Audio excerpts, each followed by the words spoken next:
Okay, so we're moving to the next last question. Shortest path visiting all nodes. So we are given with the undirected connected graph and the nodes are labeled like 0, 1, 2, and -1. So we have to return the length of the shortest path that visits every node. Okay. So we may start and stop at any node, and we may visit a node multiple times. So we can reuse the edges, and the length of the graph is n, and if and j is not equal to I in the list of the graph I exactly once, and only if I and j are connected. So is there any questions regarding the problem? And do you have to come back to where you start from? Yeah, yeah. No, You may start and stop at any node. So it's written you may start. So it's not necessarily like we have to come back. Okay.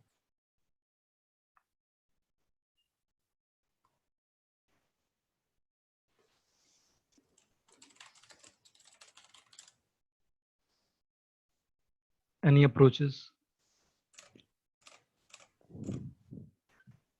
Because if you have to come back to the original, I was thinking of something like Floyd's, which, where you visit every node and then you come back.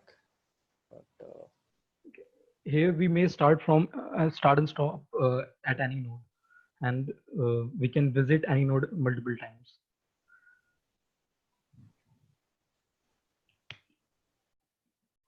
I was thinking about on the breadth first search approach. But the problem is that we need a minimum shortest path. So no, the shortest path is like breadth first search, but um, but after doing the breadth first search also, we are not sure that it would be going for the minimum paths.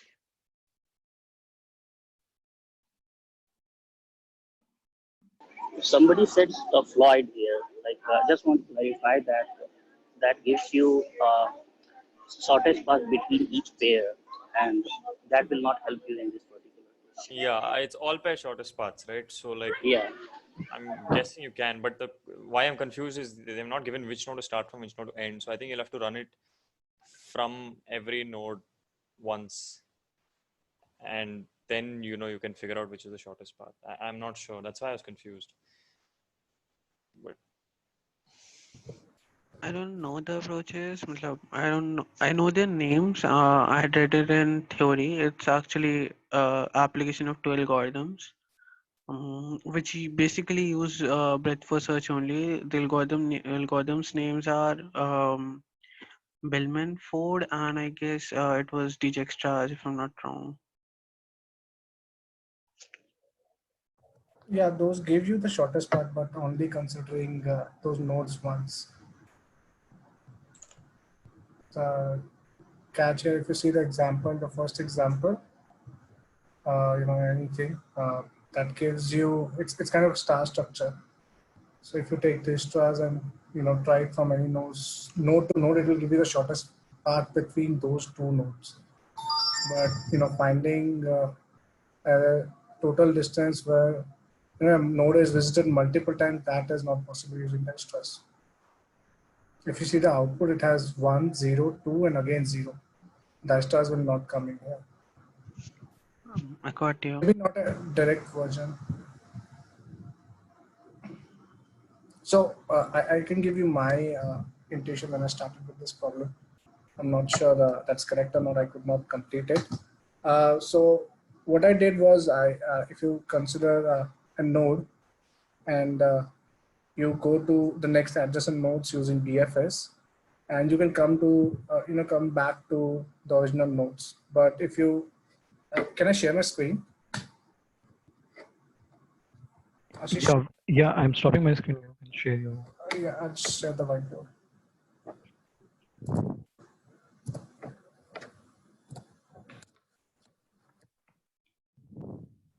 Is it visible? Yeah, go ahead. So let's assume this is a structure. tree, A, B, C, and D.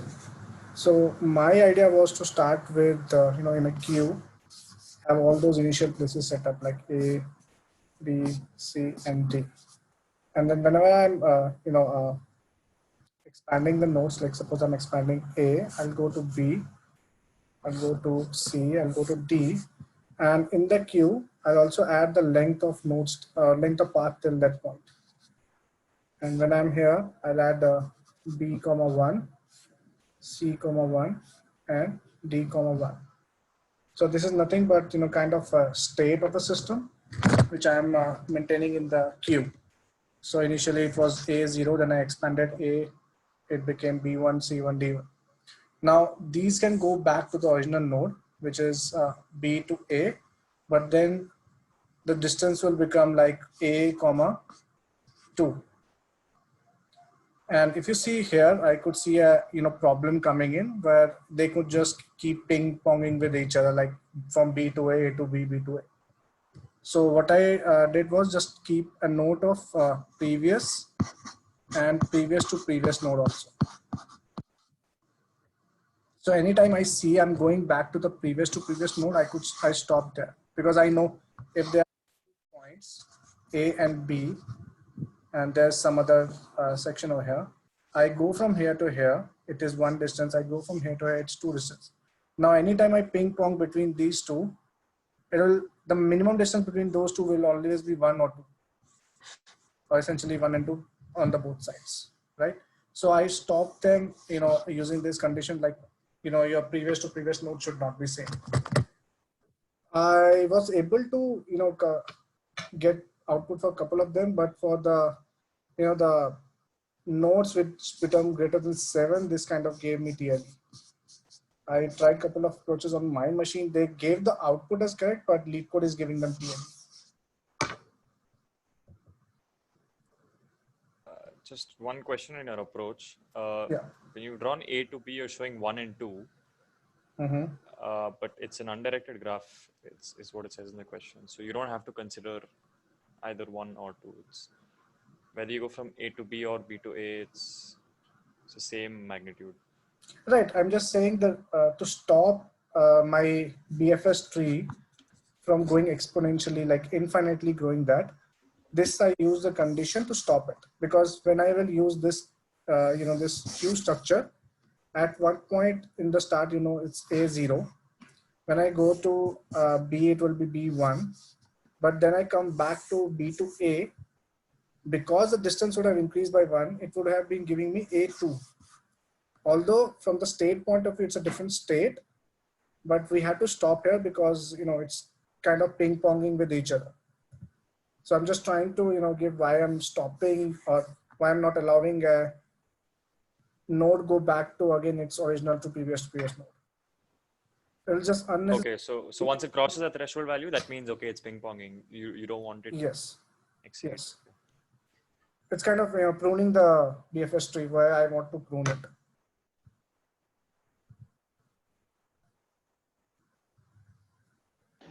So a couple of things you can improve on this algo is you are trying to do BFS essentially, right? Yes, BFS and my right. BFS are not necessarily nodes, but these states. Yeah, and as sorry, I'm on mobile, so I can't see your name. So sorry about that. Like, there is no difference between visiting B and then A versus A and then B if the cost is same. Is that fair? Right? Right? I mean, I can start from B and I can reach A, or I can start from A and reach B. Both are same costs.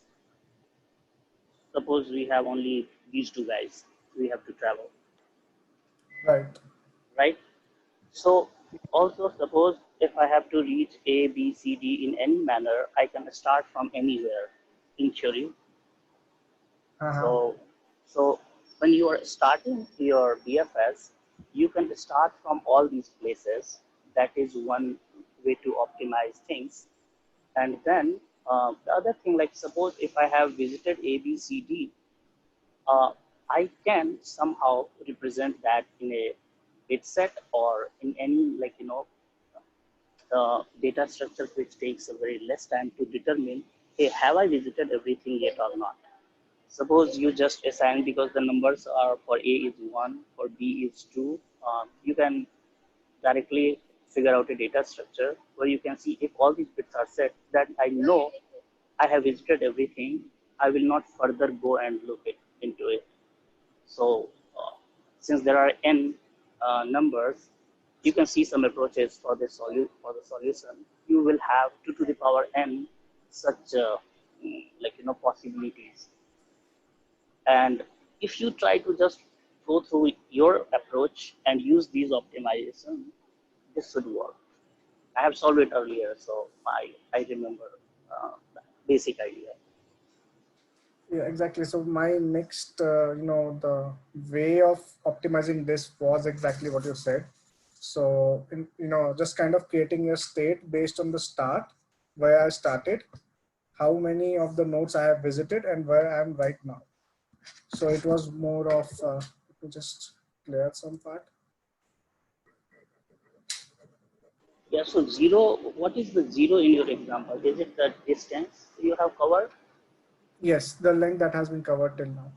Yeah, but the good thing is that you don't have to keep that in your state, because if you are doing BFS, then as soon as you reach a solution, you know that it's the shortest path for your case. So just by looking at your visited set so far, you should be okay. So like you can save some space there, or maybe time also. I don't know if you are checking on distance also. Okay, yeah, that. So What I'm basically thinking of is like I didn't get time to code, but yeah, I thought of approach. One by one. Uh, Okay, it's already time. So okay. just wanted to like finish up with a thought, and then Ashish can just wrap it up. You guys are. I can stop the recording. Feel free to continue discussing, but I just want to close the conversation. Just let's keep it to 1 hour, but we can continue chatting after that. So go ahead, finish the thought. Mine, right? Yep. Go ahead. Okay. What I thought was let's do it similar to as in case we find the maximum height of the tree, maximum node to node distance within a tree. What we say is that we call our left, we call our right. We say that either my maximum node to node distance will be in left or will be in right or will pass through me. So I'll do the same thing.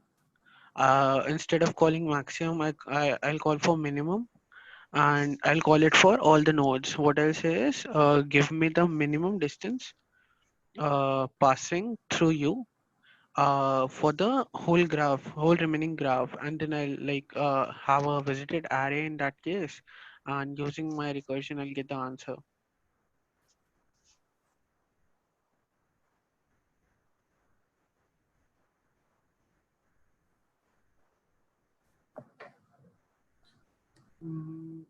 could you explain again? I'm not sure if I get it correctly. It's basically the same thing as you just don't erase it. As you said, you'll call from A to B, B to C, B to D, A to B, A to C, and A to D. What I'll do is I'll get my answer from B, from C, and from D, and I'll tell them, I'll compare it.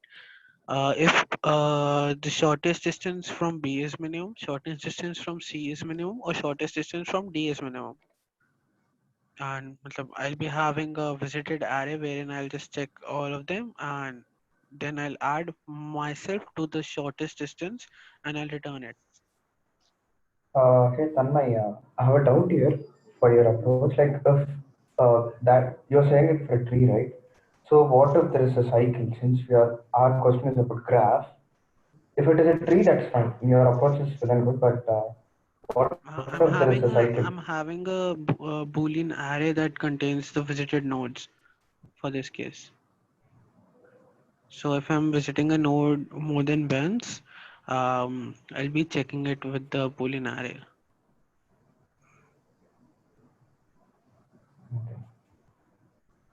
It's just an approach. There could be modifications to this.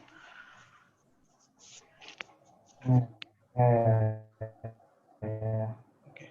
Thanks.